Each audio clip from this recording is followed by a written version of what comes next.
seorang mufti yang mesti jadi orang bijak. Kalau soalan itu ada rangkaian, ya, kita boleh jawab walaupun tak ada soalan. Sebab apa? Mereka dah berjauh. Kalau kita jawab hanya satu soalan, nanti dia bagi pula, tanya pula. Jadi di antara kehebatan Rasulullah SAW, dia menjawab persoalan yang tak diajukan oleh sahabat pun, tetapi dia ada kaitan dengan laut. Apa istinbat daripada ulama? Kalau kita baca dalam sebuah salam, kita boleh baca, iaitu halal semua makanan laut, termasuk bangkai, termasuk anjing laut, termasuk babi laut, kalau ada babi laut lah. Kita makan apa dia panggil apa? Penguin. Apa ni ada? Lintah apa dia? Buaya laut dah tak? Buaya laut. Semua ini dalam mazhab Syafi'i. Ini masalah yang diambil daripada nas hadis. Daripada apa? Hadis yang sahih. Al-hillu maitatu. Semua bangkai-bangkai binatang-binatang dalam laut itu halal. Yang memang duduk di laut lah. Tapi yang jenis duduk luar alam tak. Seperti buaya di sungai tu. Tapi buaya laut ada. Kalau ada halal. Sebab kalau ada babi laut pun halal. Muka merah keluar. Dugong tak? Ha? Macam dugong. Dulu semua makanan dalam laut adalah halal. Tetapi ada mazhab di sana kata haram. Sebab dia mengkhususkan dengan qiyas. Iaitu ada kaedah umum. Allah sebut innama harrama 'alaikumul maitata wad-dama wa lahmal khinzir. Jadi mereka kata memang kesemua makanan laut ini halal melainkan khinzir. Melainkan khinzir. Jadi sebagian ulama kata walaupun tidak ada nas, tapi menggunakan kaedah umum. Dia ada dipanggil takhsisun nas bil qiyas. Menghuraikan nas dengan qiyas. Mana kaedah umum. Kaedah umum menyatakan babi itu haram. Maka dikecualikan daripada yang Nabi sebut. Nabi sebut semua al-hilu maitatu, maksud semua bangkai, semua binatang halal. Di sini bangkai maksud, kalau bangkai pun halal, binatang hidup lagi halal.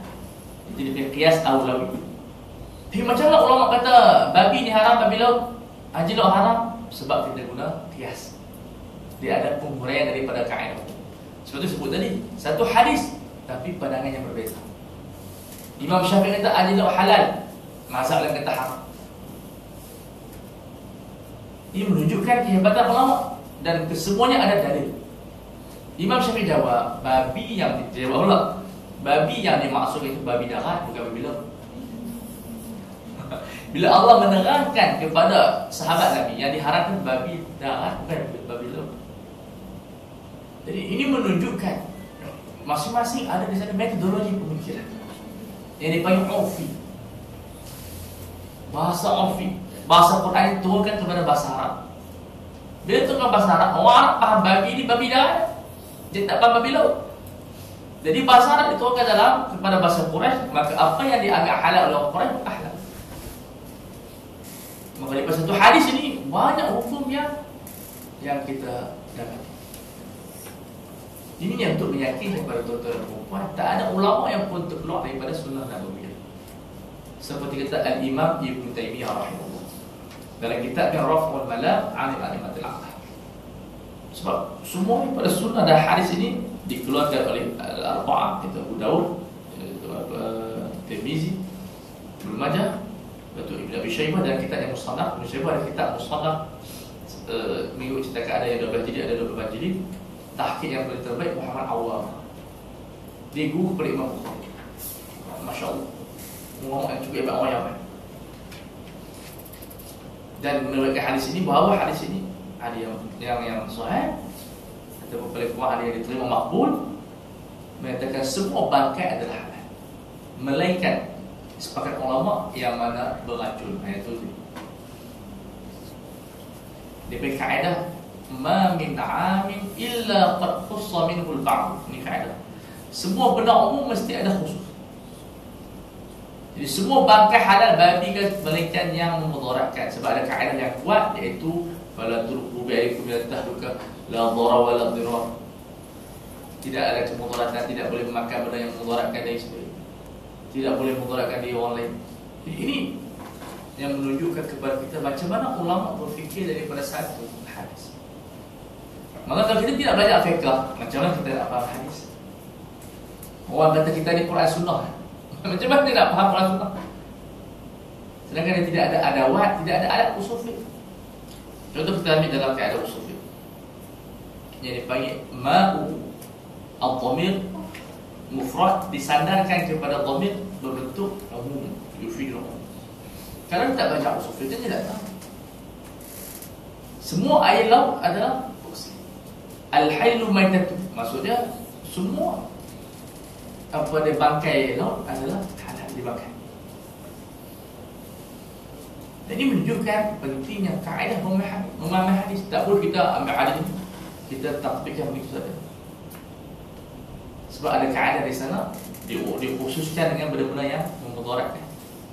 Sebab itu dulu Astora disebut pendapat Malikiyah, iaitu dia kata halal dimakan. Dan dia kata betul, itu mazhab Malikiyah di zaman dulu. Ketika itu Imam Malik tak tahu kata-kata itu mudarat. Sekarang ni saintifik menunjukkan kata dia punya bisa dia boleh membutakan dia punya apa, air liur itu boleh membutakan mata. Kalau Imam Malik hidup zaman sekarang ni, takkan dia nak kata tu halal lagi. Ini berhajat kepada kaedah. Dia tidak boleh melihat semua pendapat dia bawa kepada orang lain. Contoh saya bagi ada hadis akan datang ni bab kahwin, bila mak ibu kahwin. Jadi tak apa. Imam Abu Dawud dia ekstrak hadis unzur ilaiha. Bila kita nak minang, tengok perempuan. Imam Syafi'i kata apa? Tengok muka dan tapak tangan. Imam Ahmad bin Hanbal kata tengok rambut, tengok muka, tengok betis. Rambut kita ikan banyak kan. Rambut yang painting macam negro tak ada lah. Itu orang lain. Yang kena pastikan rambut dia elok. Kita tunjuk rambut kita kepada bakal suami kita. Mazhab Hanbali ni kita tak ada masalah. Dan boleh taklid mazhab yang kuat. Sebab Sayyidina Umar tengok betis Umi Kalsum, anak Sayyidina Ali. Dia tidak tahu tunjuk betis sikit, kalau bulu banyak dia tunjuk. Tunjuk yang elok je lah. Tiba-tiba Imam Abu Dawud kata apa? Boleh tengok telanjang boleh. Dah 10 salam. Dia kata sebab Nabi dia tengok semua dia unzur ilaiha, daripada hujung kepala ke hujung kaki. Itu dia. Ini pendapat yang ada dalam kitab. Dan itu memang sah disebut kepada Imam Abu Dawud. Boleh tak kita kata ni abang nak kita tengok ni yang telanjang elok lah.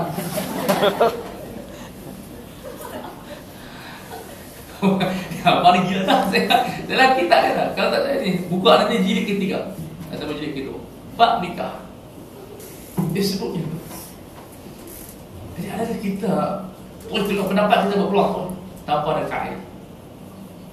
Kita ada kaedah yang dipanggil setiap hukum yang membawa kepada keruntuhan akhlak, mana dari segi efek implikasi dia, kita tidak boleh berfatwa dengan pendapat tersebut. Yang dipanggil al-aslu fil adha' wa tahrim. Jadi ikhtiyar. Ikhtiyar ni bukan dalam ibadat, dalam bab wanita. Kalau ada benda itu membawa kepada kerosakan wanita, kita berfatwa dengan pendapat yang haram. Walaupun dia ada pendapat lain, fatwa lain. Mufti tidak boleh berfatwa dalam benda begini dia kata halal. Sebab dia punya maqasid, objektif dalam perbincangan perkemaluan wanita, dia kena berat syar'i. Dia kena syar'i. Sebab tu kadang-kadang pencampuran nasab, penyusuan, kita tak bagi kahwin yang ada syak. Sebab kita nak jaga apa dia panggil nasab dan sebagainya. Jadi kalau kita pendapat begini ajaib. Dah banyak ni pendapat yang ajaib. Ada pendapat dalam puasa boleh makan sampai naik matahari. Jadi tak, kalau pendapat macam tu senang. Jadi kita tak boleh. Sebab tu mengaji kena ada kaedah. Tak boleh kita tengok semua kita kakak kita buat peluang. Dan ini dinyatakan oleh Al-Imam Tarafi. Sebab tu kita belajar hadis perlu kepada fiqh. Kalau tidak ada fiqh, apa yang berlaku? Oh, semua pakai tafsir mengikut selera dia. Okey, itu hadis yang pertama. Ada siapa tanya?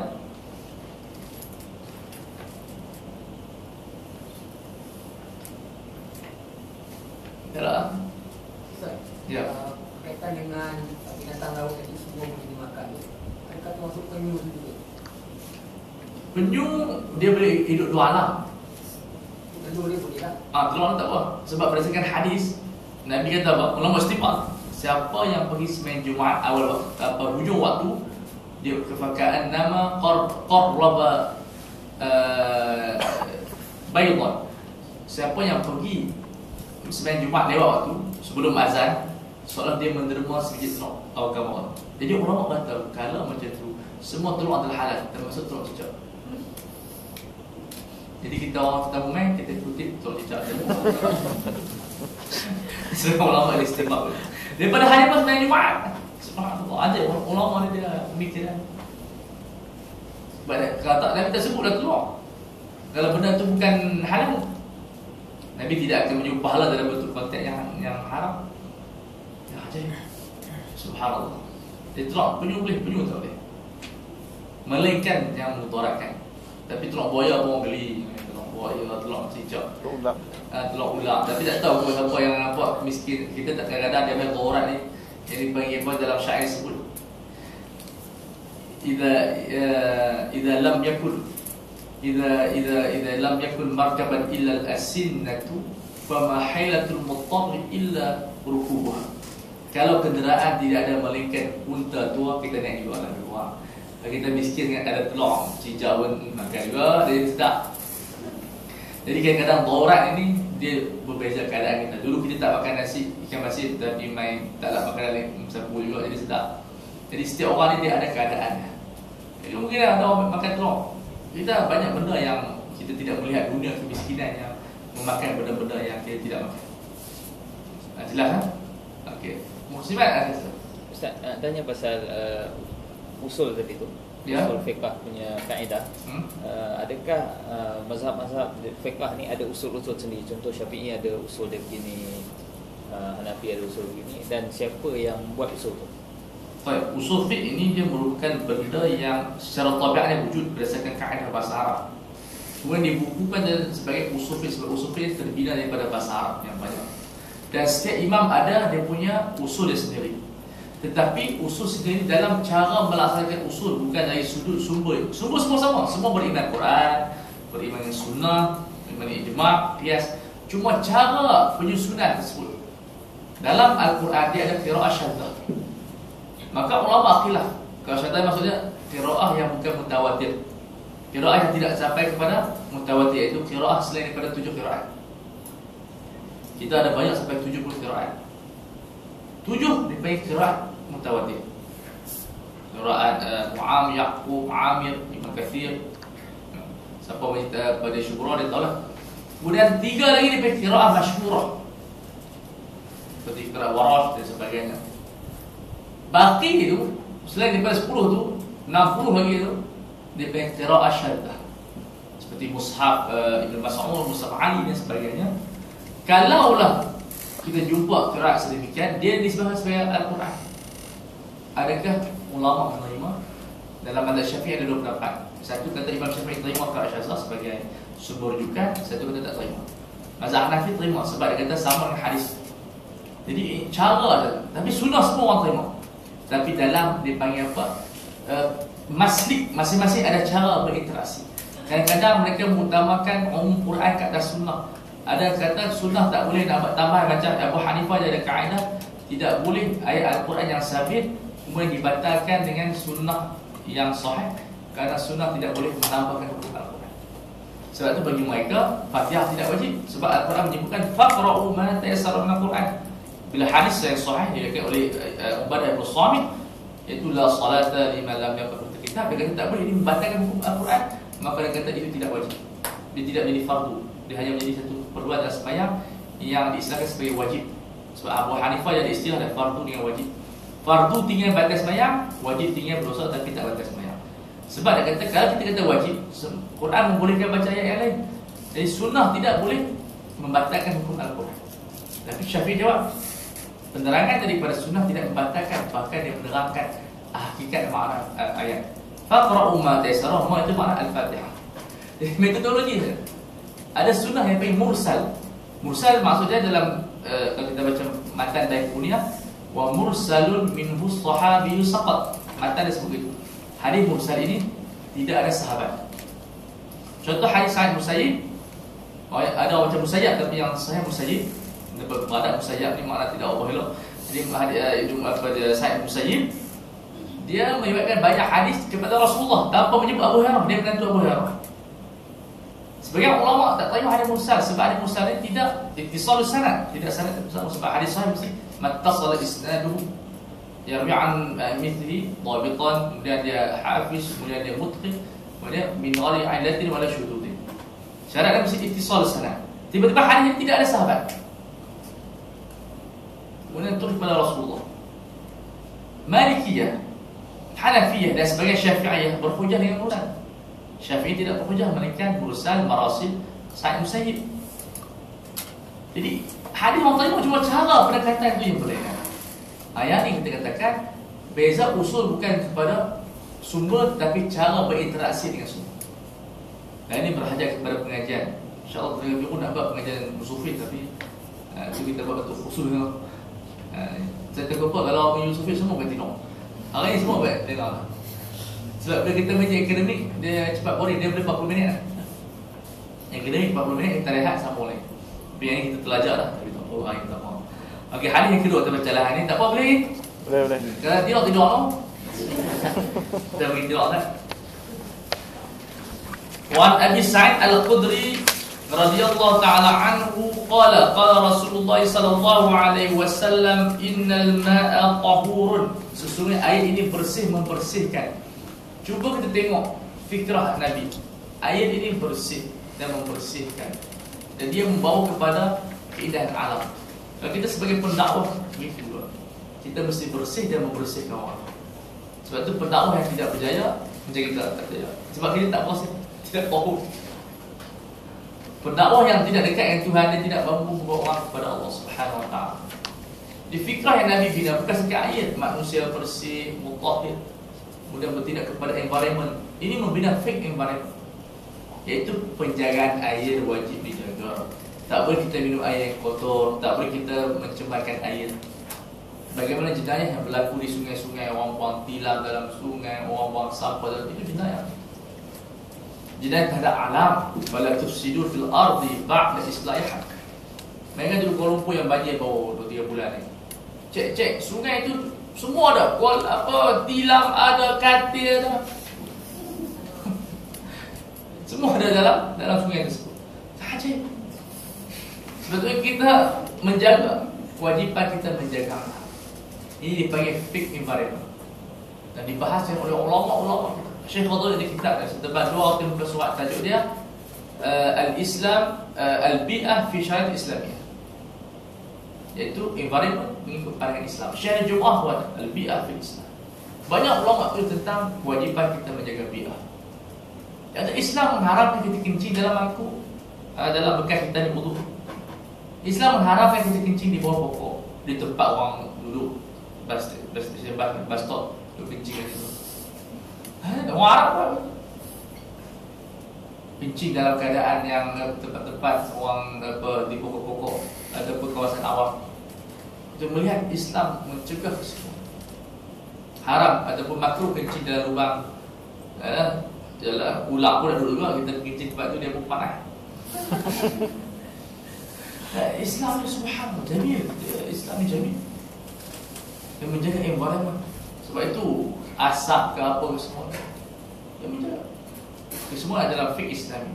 Bukan setakat environment berbentuk benda-benda jamil seperti pokok, tapi binatang-binatang. Sebab itu kerajaan melaksanakan tidak boleh binatang-binatang ternakan seperti lembu, dia berak. Jadi tak boleh kita pelihara macam di Mesir tu, bawa main keldai, bawa main lembu kita tu, main kat lembu. Tak boleh, lembu kita tahu ni binatang. Itu mencemar alam. Letak di kawasan. Ada fikrah. Jadi innal ma'u tahurun la yunajjisuhu syai'un. Okey, ayat ada sifat dia, warna, rasa dan juga bau. Jadi selagi mana air ini dalam mazhab Maliki menggunakan hadis ini. Mazhab Maliki tidak mensyaratkan 2 kolam. 2 kolam lebih kurang 200 liter. 200 liter. Jadi dalam mazhab Maliki, kalau air dalam contoh air kita beli mineral water 1 liter masuk tak cicak tidak najis. Selagi mana tidak mengubah warna satu bau, dia rasa ayak lagi, kemudian kepada rasa warna, bau, rasa. Jadi kita boleh minum, kita tuang tu, kita minum, kita pergi dia. Sebab itu apabila berlaku isu air perkumuhan di Singapura dulu, orang bincang ingat tak? Ada yang kata haram, ada yang kata halal. Memang khilaf. Tapi kita ni tak asuk. Yalah di Singapura yang apa tak ada. Jadi kalau kita menggunakan mazhab Maliki, tidak ada masalah. Kalau sekiranya berlaku proses dan sebagainya, ada perkara istihalah dan air tidak berubah warna, okey, kemudian bau okey, rupa pun okey, halal. Cuma lebih elok kata Syekh Qadawi, kita buat guna untuk syaraf pokok lah. Apa ada minum kata. Jangan dalam tu orang berak ada kencing dalam berak tu India mana lagi. Dan India dia makan macam sirih lah apa. Jadi ayat-ayat perubahan. Di Mesir dia pun buat siapa pokok-pokok. Dia tak habis ayat-ayat, alhamdulillah. Tapi maknanya kita kena bincang di sudut dalil kita. Jadi air mana-mana, air kolah seperti kita nak praktik dua kolah susah. Orang kampung boleh dia buat rumah. Dia buat rumah. Kolah boleh buat ikan dia pun debu, kemudian sayur pun debu, kemudian dia buat apa dia panggil ular tu, dia panggil apa? Orang makan tu. Ha? Bukan terung. Kangkung. Ha, tak tahu. Semua ada lah tu. Jadi dalam tu dia punya wudu, ikan keli pun dah semua lah. Kita buat rumah taman. Kita punya apa dia kolah besar ni kecil. Kalau mazhab Syafi'i tidak boleh, kalau air yang menitik daripada tangan kita jatuh ke dalam kolah yang kecil menjadi air musta'mal. Dalam matan sebut matan Tuhfatul Atfal, innama yasihhu at-tathhiru bima utliqa la musta'malin. Disebut air yang boleh bersuci adalah air mutlak, bukan air musta'mal. Air musta'mal ni makna ta'rif dia adalah air yang menitik daripada tubuh badan kita sampai kita guna untuk berwudu. Kalau kita ambil wudu, air yang mengecil ke dalam kolah yang kecil itu jadi air musta'mal, tak benda ni. Jadi dalam mazhab Maliki meringankan beban ramai orang di taman. Dan ini difatwakan oleh ramai orang. Atau Abu Zuhairi pun tidak mengapa, Syekh Qaradawi, Imam Ghazali sendiri tidak mengapa kalau kita mengikut dalam bab tahar mazhab Maliki sebab ada nas. Itu walaupun air itu sedikit, tidak sampai 2 kolah, tetapi kalau tidak berubah, kita boleh guna dalam berwudu, dalam mandi wajib dan sebagainya. Ini berdasarkan hadis ini. Okey, apa pandangan Syafi'iyah? Allah. Dia kata hadis ini ada huraian yang kedua. Innal ma' itu maksud dia idza balaghal ma'ul qullatayn. Ma' yang dimaksudkan ini dihuraikan oleh Nabi dalam hadis yang lain. Apabila mencapai 2 kolah, barulah kalau masuk najis, tak berubah tak najis. Tapi kalau kurang daripada 2 kolah, hukum najis. Kata ulama yang jawab, itu sunat saja. Sebab apa? Hadis ini mutlak. Innal ma', semua ayat yang bersih boleh digunakan untuk bersih. Jadi kita tak perlu kita nak umpulkan ataupun tahdidkan dengan 2 kolah. Cuma kita nak tengok di sini masing-masing mazhab ada. Saya di sini bukan nak suruh kata menang siapa, Syafi'i lebih kuat ke Hanafi lebih kuat. Itu bukan soal kita, itu mereka lebih alam, kita ni pelajar. Cuma nak tunjuk bahawasanya, nak tunjukkan pada tuan-tuan dan perempuan, semua ulama dia ada tadi.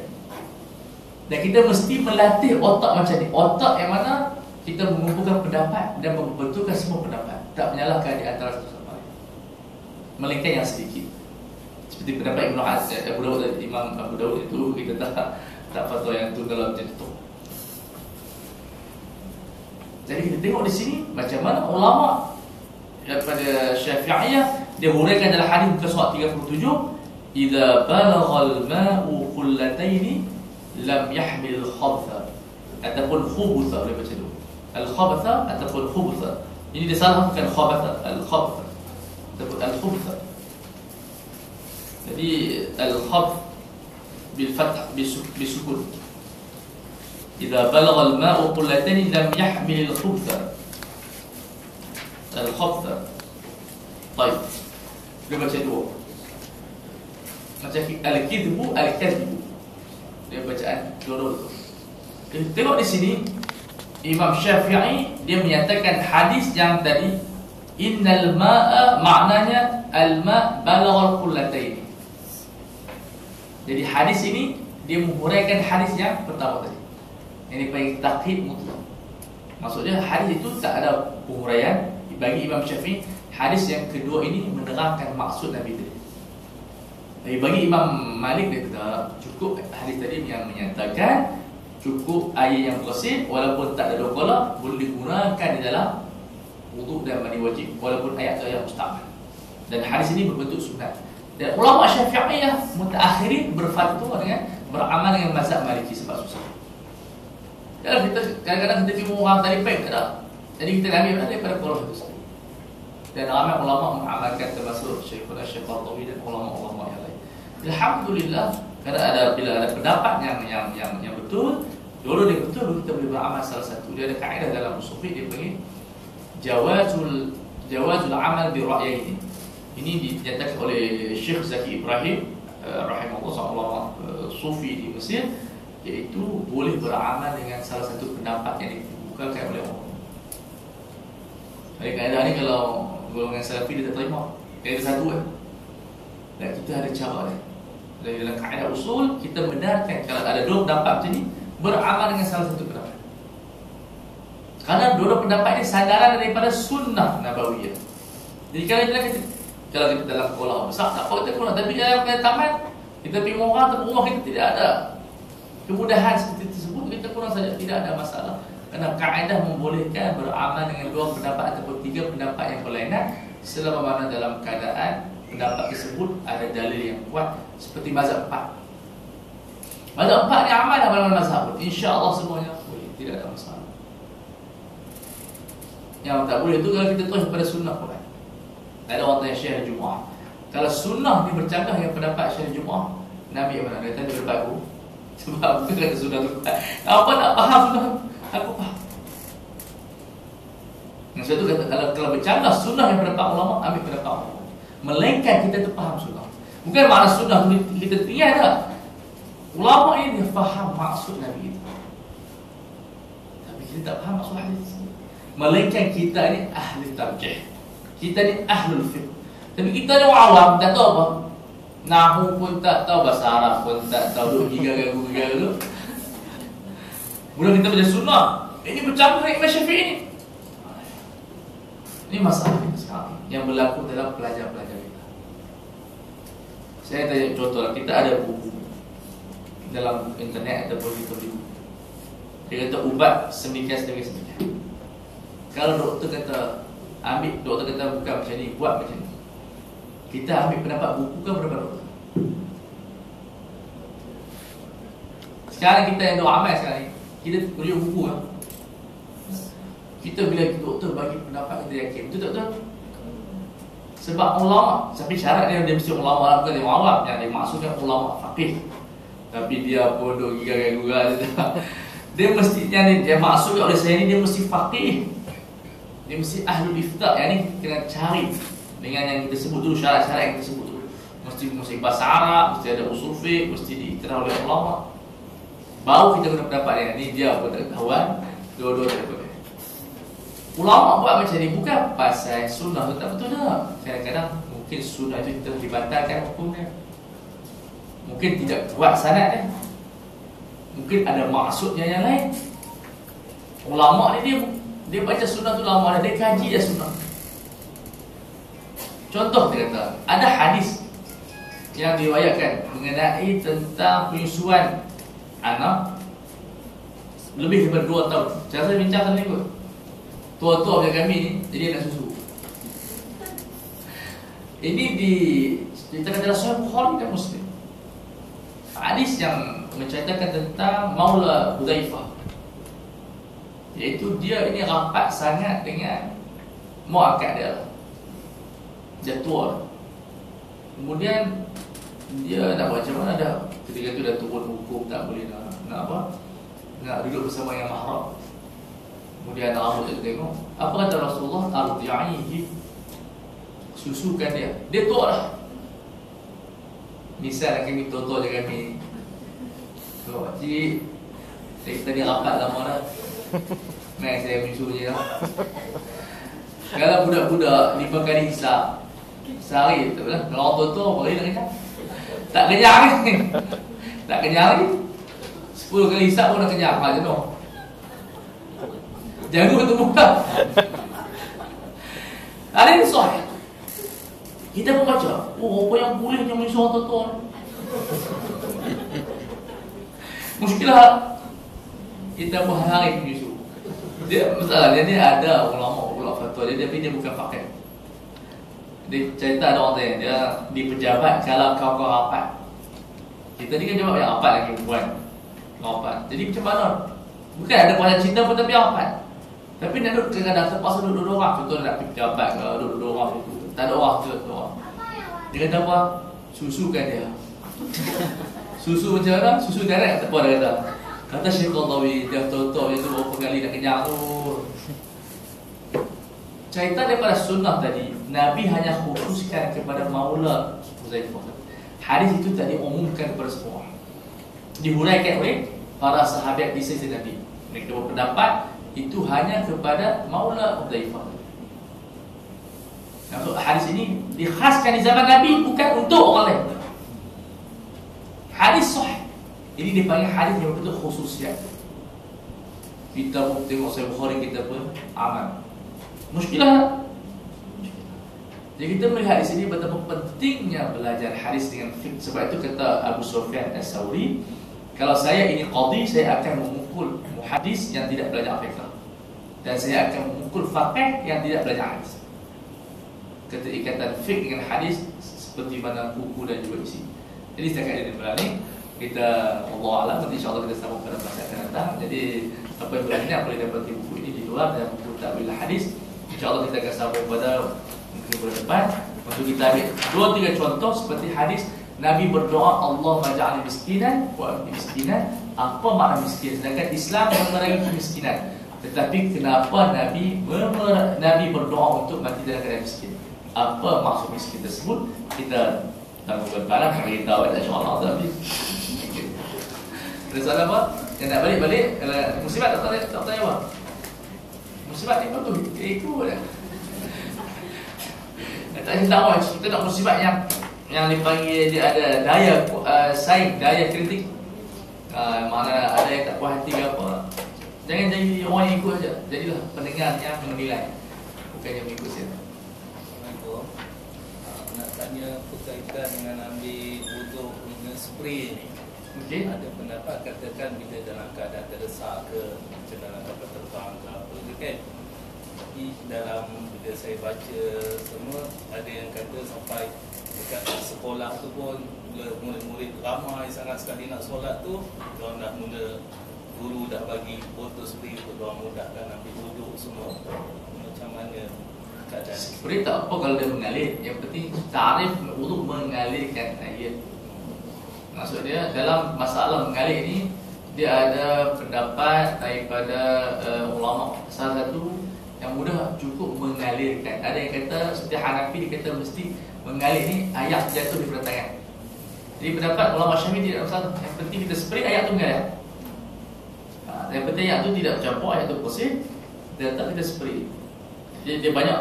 Yang penting spray tu mengalirkan. Jangan spray tu dalam keadaan yang kuat, dia mengalirkan. Jadi kita sambut.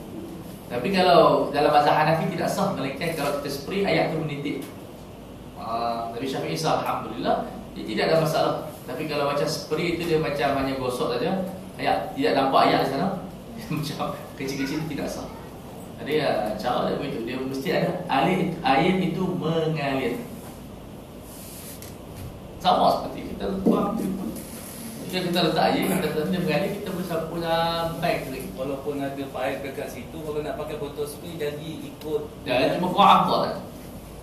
Dia macam kita sekarang kita ada air dalam kas, bersama kita air laut. Memang elok lebih apa. Tapi ulama kata sah, tidak ada masalah walaupun ada bekas yang kecil. Jadi kaedah dalam fiqh tidak ada masalah. Sebagai orang awam, kita selalu dengar hadis. Jadi macam mana kita nak tahu hadis yang kita dengar tu palsu ataupun yang hadis yang sahih. Dengan bertanya. Sebab soalan orang awam tidak ada pemikiran. Contoh saya medik lah, saya tak tahu apa. Doktor ni bohong, boleh doktor ni tak bohong boleh. Macam kita beli barang, saya betul, saya beli handphone, tak tahu apa. Dia kata handphone ni bagus, saya pun tak tahu. Hak mana bagus, dia kata hak ni bagus ni. Hak ni tak bagus, saya tak tahu, tak ada apa. Saya ikut lah. Orang kata bagus, kita beli. Sebab tidak ada idea, tapi kalau orang ada idea, dia ada fikir. Betul kan ni? Saya betul, dalam bidang apa dia komputer ke bidang IT ni, siapa pun saya bayar. Tapi kita tengoklah orang macam lah. Tapi mana dia tak tahu langsung tak banding. Laptop yang bagus, saya tak tahu saya beli. Orang kata yang bagus saya beli. Tak ada idea. Itu dalam ilmu hadis. Betul, siapa yang tidak belajar dia tak ada idea. Dia tak tahu untuk menilai. Sebab tu cukup kita bertanya kepada ulama. Dia dah tahu dia punya syarat-syarat. Kalau kita tak tahu hadis dhaif, dia terlalu hulu, mubalaghah, bahasa tak betul. Tapi orang tidak tahu bahasa. Tapi rafiqatul alfaz, bahasa Arab yang tak betul itu bukan hadis. Jadi itu muskilah dia. Sebab itu alhamdulillah Allah mengangkat ulama untuk orang awam bertanya. Kenapa perlu bertanya? Kita menunjukkan hubungan kita dia bersambung. Katalah orang awam pun dia boleh menilai, jadi tidak mengaji dah. Betul tak?